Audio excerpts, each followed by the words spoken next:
আলহামদুলিল্লাহ ওয়াসসালাতু ওয়াসসালামু আলা রাসূলিল্লাহ আম্মা বা'দ। আমাদের প্রশ্ন এসেছে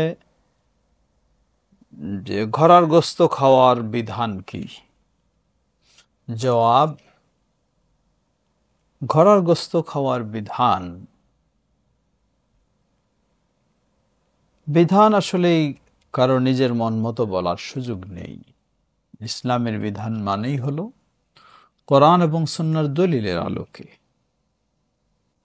আমাদের দেশে অধিকাংশ মানুষ হানাফি মাযহাবের অনুসরণ করে। হানাফি মাযহাবের বিধানে না থাকায় মানুষ মনে করে যে এটা মনে হয় ইসলামী শরীয়তের বিধানে নেই। মূলত ঘোড়ার গোশত খাওয়া, যা সঠিকভাবে জবাই করা হবে আল্লাহর নামে, তা খাওয়া বৈধ, অবশ্যই বৈধ। বলবেন দলিল কি? দলিল মর্মে সহিহুল বুখারী এবং মুসলিমের স্পষ্ট হাদিসে এসেছে। প্রসিদ্ধ সাহাবী জাবের ইবনে আব্দুল্লাহ রাদিয়াল্লাহু তাআলা আনহুমা তিনি বলছেন, নাহা রাসূলুল্লাহ সাল্লাল্লাহু আলাইহি ওয়াসাল্লাম ইয়াউমাল খাইবারি আন লুহুমিল হুমুর আল আহলিয়া ওয়া রাখাসা ফিল খাইল। রাসূলুল্লাহ সাল্লাল্লাহু আলাইহি ওয়াসাল্লাম খাইবারের যুদ্ধের দিনে গৃহপালিত গাধার গোশত খেতে নিষেধ করেছেন আর ঘোড়ার গোশত খাওয়ার অনুমোদন দিয়েছেন। যে হাদিসটি সহিহুল বুখারীর 3982 নম্বর হাদিস, সহিহ মুসলিমের 1941 নম্বর হাদিস। অনুরূপভাবে আরেকটি হাদিস আসমা বিনত আবি বকর রাদিয়াল্লাহু তাআলা আনহুমা হতে বর্ণিত। তিনি বলছেন, নাহারনা আলা আহদি রাসূলিল্লাহি সাল্লাল্লাহু আলাইহি ওয়াসাল্লাম নাহারনা আলা আহদিন নবী সাল্লাল্লাহু আলাইহি ওয়াসাল্লাম ফারাসান ফাআকালনা। আমরা রাসূল সাল্লাল্লাহু আলাইহি ওয়াসাল্লামের যুগে একটা ঘোড়া জবাই করলাম, অতঃপর সেই ঘোড়ার গোশত খেলাম।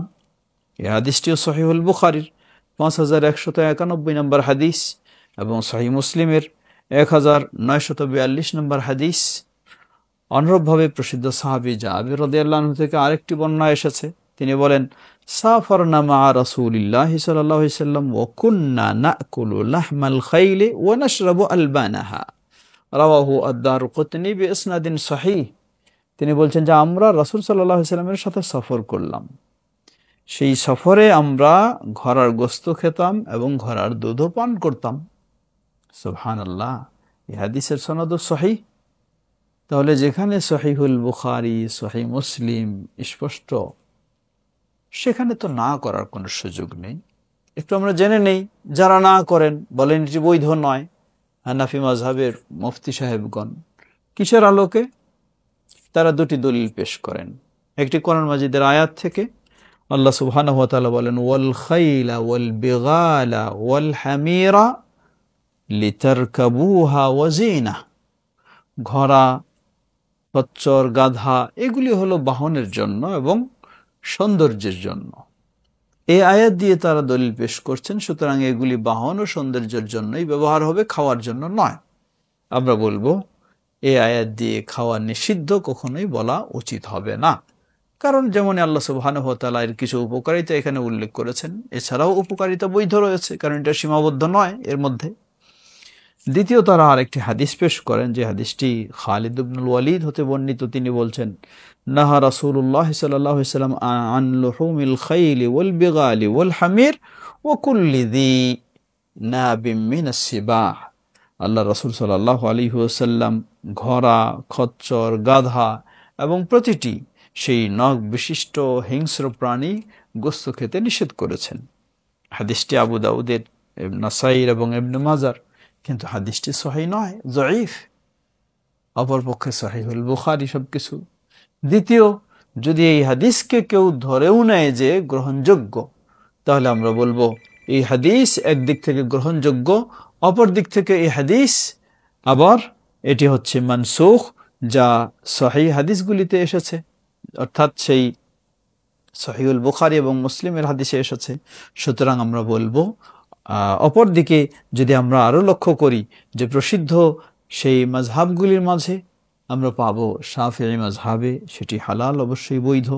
হাম্বলি মাযহাবে বৈধ। হানাফি মাযহাবের কিছু সংখ্যক অবৈধ বলেছেন, মাকরুহ বলেছেন। তা হচ্ছে ইমাম আবু হানিফা রাহিমাহুল্লাহর নিকট মাকরুহ, কিন্তু প্রসিদ্ধ তার ছাত্র ইমাম আবু ইউসুফ এবং ইমাম মুহাম্মদ তাদের নিকট এক বক্তব্যে, তাদের এক মতে সেটি বৈধ। মালিকি মাযহাবের কিছু মানুষের কাছে তারা না বলেন, আবার কিছু বলেন হ্যাঁ। অপরদিকে সুপ্রসিদ্ধ বিংশ শতাব্দীর শ্রেষ্ঠ যারা ইসলামী স্কলার, তাদের মাঝেও যদি আমরা লক্ষ্য করি, শেখ ইবনে বাজ রাহিমাহুল্লাহ এর বৈধতা স্পষ্ট দলিলের আলোকে ফতোয়া দিয়েছেন। শেখ ইবনে উসাইমিন রাহিমাহুল্লাহ তিনিও স্পষ্ট দলিলের আলোকে ফতোয়া দিয়েছেন। ইমাম ইবনে তাইমিয়া রাহিমাহুল্লাহ, ইমাম ইবনুল কাইয়িম রাহিমাহুল্লাহ সকলেই তারা বৈধতার ফতোয়া দিয়েছেন, যেহেতু স্পষ্ট সহিহুল বুখারী মুসলিমের হাদিসগুলিতে এসেছে। সুতরাং আমরা বলবো এটি না জানা থাকার কারণে এবং মাযহাবী ফতোয়া ভিন্ন হওয়ার কারণে একটু ভুল বোঝা হয় এবং ভুল ছড়া হয়। এরপরও আমরা বলবো এটি আপনাকে জোর করে খেতেই হবে এমনটা তো নয়। আপনি হালাল বিশ্বাস করবেন, আকীদা পোষণ করবেন, সুযোগ পেলে খাবেন, না হলে এটি নিয়ে বিশৃঙ্খলা, মারামারি, কাটাকাটি, দলাদলি এমনটি কখনো হওয়া উচিত নয়। তবে আমরা বলবো কোরআন এবং সুন্নায় যা সঠিক রয়েছে সেটাকে কখনো আবার প্রতিবাদ করে অবৈধ করে দেওয়া এমনটিও উচিত নয়। আল্লাহ আমাদের সঠিক বিষয়টি জানার এবং বোঝার তৌফিক দান করুন। আল্লাহু তাআলা আ'লাম।